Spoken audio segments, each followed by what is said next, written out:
Το καλή, ξαναλέω, μπορεί να είναι αυτή η μέρα, έτσι.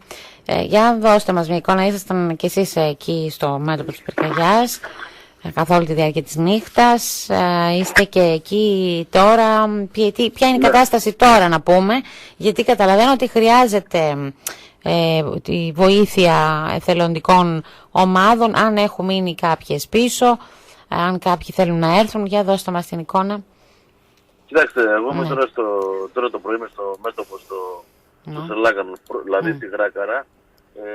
Ήταν το μέτωπο κατά τις 6 ώρες το πρωί και όλο το βράδυ ψηλά μέσα στο Φαράγγι, δηλαδή βόρεια προς το Καταρό. Αλλά σιγά σιγά ο αέρας το κατέβασε προς τα κάτω και το μέτωπο που κατευθύνεται τώρα από τη Γράκαρα, από το ποταμό προς τον Άγιο Φανούριο. Δηλαδή ο αέρας είναι βορειοδυτική μας δίνει, ναι, και υπάρχει πρόβλημα διότι εντάξει, είναι πολύ ισχυρός άνεμος. Πολύ ισχυρός άνεμος και επιχειρούν εδώ 3-4 πυροσβεστικά από ό,τι βλέπω. Ήρθε και έκανε μια ρήψη πριν από λίγο πάλι το ελικόπτερο. Περιμένουμε τι να πω τώρα, δηλαδή είναι κρίμα. Αυτή η περιοχή τώρα που καίει είχε ξανακαεί πριν από χρόνια. Δεν υπάρχουν πλέον δάσους να κάψουν και ό,τι έχει απομείνει μικρά πέφτα, τα ελάχιστα πέφτα που είχαν μείνει, χαμηλή βλάστηση καίγονται τώρα, αλλά το θέμα είναι ότι ο άνεμος είναι ισχυρός και πρέπει να προβληματιστούμε για το τι μένει γενέστε, έτσι. Έχει κατεύθυνση προς τον Άγιο Φανούριο, προς αυτή τη μεριά πάλι, προς τις Μάλες, δηλαδή και τον Χριστό. Προς τα κάτω κατεβαίνει. Τώρα δεν ξέρω αν υπάρχει πρόβλημα να αλλάξει ο άνεμος. Πού θα πάει. Αυτά. Μάλιστα. Οπότε κινδυνεύει, λοιπόν, έχει πάει η Γράκαρα, για να καταλάβουμε και εμείς που δεν ξέρουμε, είναι προς το Σελάκανο. Είναι πριν το Σελάκανο, που θα ανεβαίνουμε πάνω, φανταστείτε, για το Σελάκανο, πριν φτάσουμε στο Σελάκανο, στο δεξί μας χέρι απέναντι από τον ποταμό. Αυτή η περιοχή λέει Γράκαρα. Και αν υποθέσουμε τώρα ότι είναι, πώς το λένε, η άνεμη είναι βορειοδυτική, τέτοια δηλαδή διεύθυνση που κινδυνεύει να πάει στο δάσος μέσα. Όχι, προς το παρόν ο άνεμος την κατεβάζει προς τα κάτω, προς το Χριστό και προς τον Άγιο Φανούριο, προς αυτή την κατεύθυνση. Μάλιστα. Γιατί για αυτούς που γνωρίζουν την περιοχή προς Άγιο Φανούριο, λοιπόν, προς Χριστό πάει η φωτιά. Είναι χαμηλά, δηλαδή κάτω από το Σελάκανο, κάτω από το δάσος. Ναι, είναι κάτω από το δάσος είναι, και την προϋπόθεση ότι ισχύουν αυτοί οι άνεμοι θα πάει προς τα κάτω, προς τον Άγιο Φανούριο. Αλλά θα αλλάξει ο άνεμος, δεν θα αλλάξει, οπότε υπάρχει. Είναι ισχυρός. Ναι. Ισχυρός άνεμος. Μα έχουμε δελτίο θυελλωδών ανέμων και αντιδημαρχέ. Έτσι. Για να καταλάβετε, εκεί που σταμάτησε η προηγούμενη φωτιά που είχαμε πριν από καιρό, ό,τι δεν έκαψε προηγούμενη φωτιά, εκεί στο ποταμό μέσα, τώρα την έκαψε αυτή και κατευθύνεται προς τον Χριστό. Μάλιστα.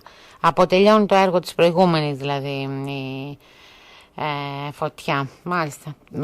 Οπότε επιχειρούν, είπαμε, 3 ελικόπτερα, έχουμε 28 πυροσβεστικά, 80 περίπου πυροσβέστες, αν τα λέω σωστά, για να κάνουμε. Έχω την εντύπωση ότι είναι ένα ελικόπτερο, από ότι αυτό δεν είμαι σίγουρος. Ναι, όχι, και ο υποδιοικητής της πυροσβεστικής μας είπε αυτό, ότι θα επιχειρήσουν κατά πάσα πιθανότητα 3, έτσι μας είπε, ελικόπτερα σήμερα. Τώρα εσείς βλέπετε ένα, καταλαβαίνω.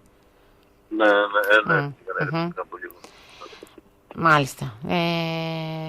Όσοι εθελοντές μπορούν να έρθουν να βοηθήσουν με δικά τους μέσα, εφόσον βέβαια έχουν τον απαιτούμενο εξοπλισμό, έτσι, και και είναι ασφαλείς οι ίδιοι, μπορούν να έρθουν να βοηθήσουν. Δηλαδή, και στις Μάλες έχουμε πρόβλημα και εδώ στο Σελάκανο υπάρχει πρόβλημα. Δηλαδή πρέπει όλοι να βοηθήσουμε όπως μπορούμε, αν και αυτές από την πρώτη στιγμή είχα ενημερώσει όλους τους προέδρους όσοι μπορούν να βοηθήσουν, και ήδη χθες αργά το βράδυ είδα από αρκετές κοινότητες και είχαν έρθει άτομα και βοήθησαν για την κατάσταση. Χρειάζεστε λοιπόν βοήθεια τώρα στην περιοχή. Η φωτιά πάει προς Χριστό. Έτσι, είναι χαμηλά. Δεν πάει με τους ανέμους που έχουμε τους βορειοδυτικούς. Έτσι πάει προς τον Άγιο Φανούριο. Προς τον Άγιο Φανούριο λοιπόν, για τους που ξέρουν την περιοχή. Βλέπουμε πάλι το ελικόπτερο να έρθει. Μάλιστα. Να σας πω ότι χθες ήταν ζόρικα τα πράγματα, δηλαδή και στο μέτωπο της Πάλες, διότι έχουμε να κάνουμε ένα κατοικημένο χωριό. Έγινε και αυτός ο συντονισμός και έγινε μερική εκένωση, δηλαδή κάποια άτομα τα οποία είχαν πρόβλημα ήρθαν τα μάζεψαν στο Δημαρχείο, κάποιοι άλλοι που δεν μπορούσαν να είχαν στα μετόχια τους πήγαν οι εθελοντές μαζί με το πυροσβεστική και τους έφεραν στο ασφαλές μέρος. Από την μεριά μας εμείς στα Δήμος είχαμε τα λεωφορεία. Τα λεωφορεία του Δήμου εκεί. Εντάξει, είναι κινητοποίηση που απαιτείται να γίνεται σε αυτές τις περιπτώσεις. Τουλάχιστον δεν έχουμε θύματα, έτσι, γιατί ήταν επικίνδυνη η πυρκαγιά, αυτό να σκεφτούμε. Μεγάλη καταστροφή βέβαια και οικολογική εννοείται και καλλιεργήσιμη έκταση και... Ό,τι μπορούμε να κάνουμε εμείς, δηλαδή και ο Δήμαρχος μέσα στις πρώτες πρωινές ώρες, είμαστε μαζί εδώ στις Μάλες. Κάνουμε ό,τι μπορούμε, δηλαδή προσπαθούμε να βοηθήσουμε όπως μπορούμε. Με υδροφόρες, με ό,τι μπορούμε. Ας ελπίσουμε να πάνε όλα καλά και να έχουμε σύντομα την κατάσταση. Να δοθεί, ας πούμε, λήξαν και δεν νομίζω ότι σήμερα είναι νωρίς για να δοθεί. Υπό έλεγχο να τεθεί η πυρκαγιά, έτσι και... Κύριε Παπαδοπετράκη, να είστε καλά. Αν χρειαστεί θα τα ξαναπούμε. Ελπίζω να μην χρειαστεί να μιλήσουμε για αυτό το θέμα κατά τη διάρκεια της ημέρας. Να είστε καλά. Καλημέρα να έχετε. Γεια σας. Όσο μπορεί να είναι αυτή, είπαμε, καλή ημέρα η σημερινή αυτή που